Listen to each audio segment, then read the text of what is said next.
What's up guys, Scotty here from the Blue Coconut family and welcome back to another City Skylines tutorial. Now if you've seen my other videos you'll know what this is all about. If you haven't then you probably won't even know why I'm doing these videos. Well, quite frankly, the biggest DLC to hit City Skylines has hit the Steam market. Now of course I'm talking of the industries, which, as I keep on saying in my other videos, is a little bit like Simcity, when you used to be able to have factories or places that produce things and then get sold on to other places. It's very cool. I've done 2 other videos. If you want to know the whole in-depth thing, go back and watch those. I'm going to dive straight into it. Today we're going to be looking at logging and forestry. Now of course, to be able to produce your industrial area, you need 2 things. One, you need to find an area suitable for your industry. Now with farming, that requires fertile land. With oil, it requires an oil field. But with logging and forestry, it requires, you guessed it, a forest. Now, there's an easy way of finding this. If you click the natural resources button in your little view tab, you can see where it's nice and green. Funny, let's try and work out where I'm going to be placing my ore area next. Is a nice green area is the perfect place to start placing your forestry area. So I'm going to be using this lovely area here, which conveniently is already set up with power, water and a road. Wonder who did that. So to start off, as one thing you need to do, the second thing is the districts and areas. You come to district and areas, and you need to be able to paint your industry area. So you come here, and you lovingly go around your whole area, and then you find out what a lovely automatic name it's been given. The Hamilton Industrial Valley. Very similar to the Rosewood Oil. Oh wait, no, that's changed. I wonder, I might have made just a revelation. I think they change when you pop your thing in it. We'll check that out. So this is known as the Hamilton Industrial Valley. When we place our building in it, let's see if that changes. So, now you must now declare your building, your region is now part of that industry. To do that, you go to your garbage and industry area. Yes, the icon has changed. Check out my other videos, I talked a little bit more about it. You click on that and you go to the trees, because we are cutting down trees. And then the first one on the option is the forestry main building. And you place this somewhere predominant in your area. So I'm going to place it normally at the start of a region. Now, as I've said in the previous videos, this is a level 1 building. And what I mean by that is, it is the area this is now the Hamilton logging area site. Very nice, so it does change.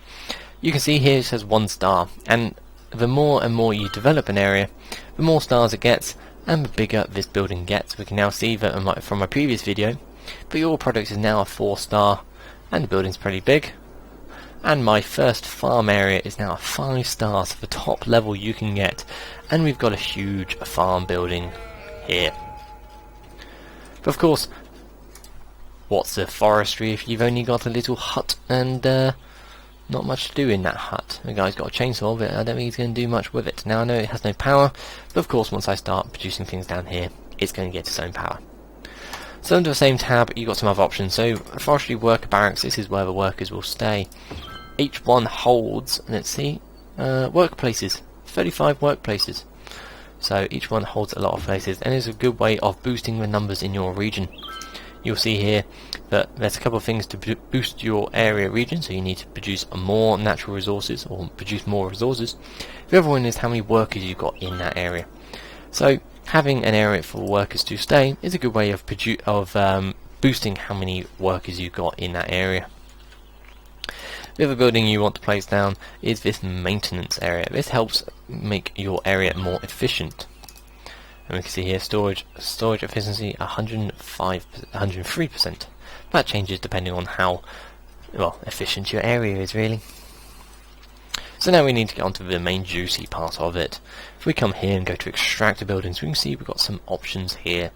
So we've got small tree plantation, medium tree plantation, large tree plantation, small tree sapling field, and a large tree sapling field.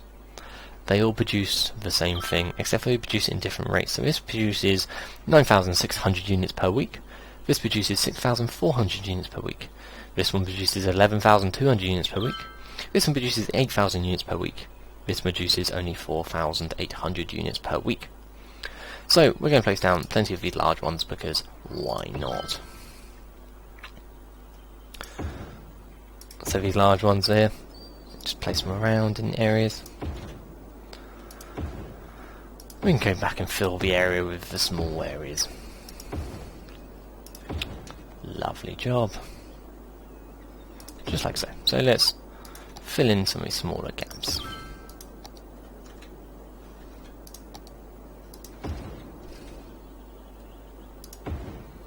Okay, perfect. So we can now see this has all got a lovely farming area, and we can actually click on the buildings and we can say what they appear to. Now, don't worry if you don't have them all the same, or they produce in different things.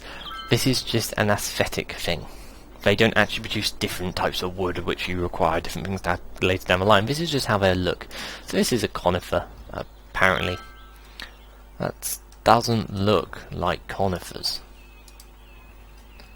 I would agree, those look more like beeches, and those look like alder woods, but that is not not a conifer tree. Okay, fair enough. The palm conifers, those things. So they are now producing lots and lots of wood, and they are all now being exported. So we can see the trucks going here, which are leaving the area, and of course once they leave the area, they are then technically being sold. So I'm not sure if it's been updated yet, but we can see here it's producing 176 tons, which is all its own production, and it is only exporting it raw. So it's only exporting raw trees. We can see down here this efficiency is plus 10%, pollution is minus 10.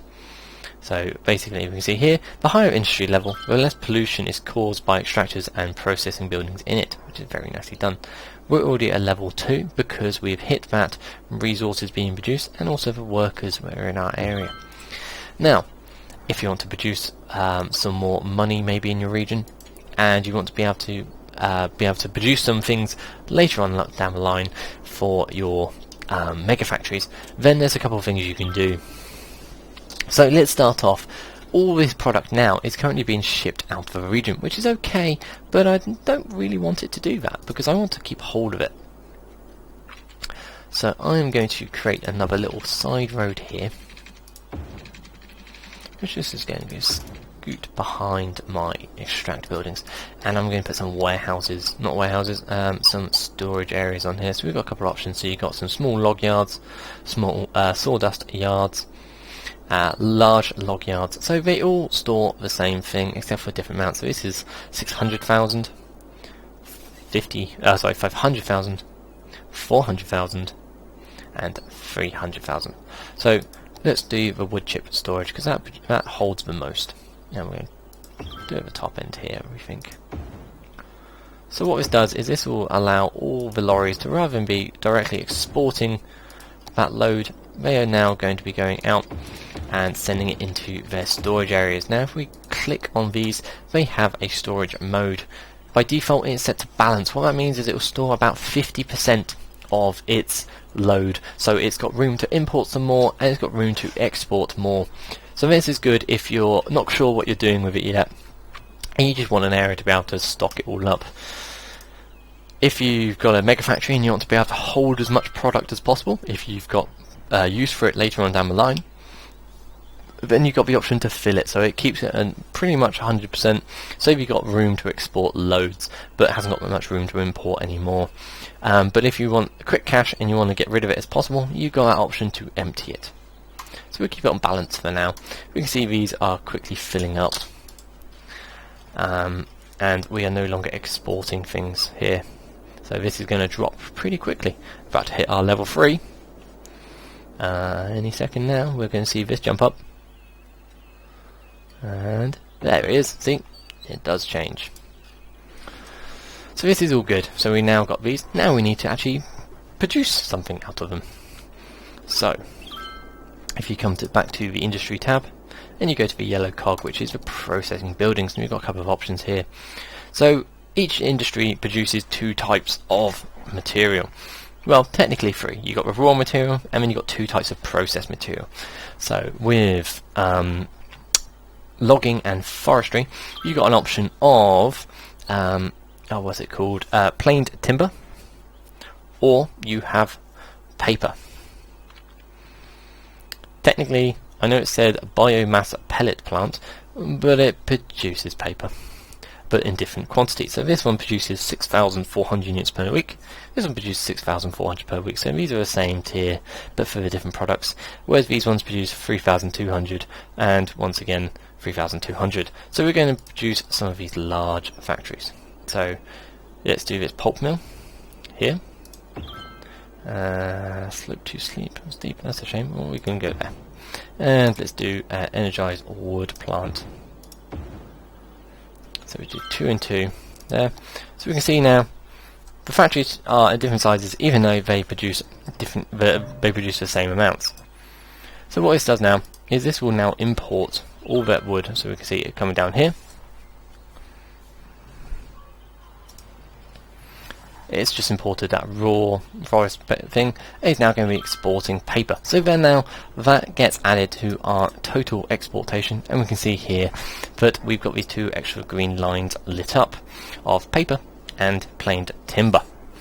And once the trucks start getting shipped out to be able to export these, you'll see that these jump up. So yeah, that's pretty much it. We've got one more area of industry to cover, and of course that is ore. Once we've done that, then we'll move on to warehouses and the unique mega factories. I know they're just called unique factories, I believe, but I want to call them mega factories because they are pretty cool. But yeah, so of course guys, I've been Scully from the Blue Coconut family. If you found this useful, give it a thumbs up so that other people can find it. If you want to know my other videos and watch them, and you want to be the first person to watch it, hit the subscribe button. I post these fairly regularly, even though I haven't done one for a little while. Yeah, hopefully. Also, if you've got any ideas on what you want to be covered in these sort of videos, pop it in the description. Pop it in the comment section, and I'll see what I can do. So of course guys, as always, I'll see you in the next video. Bye.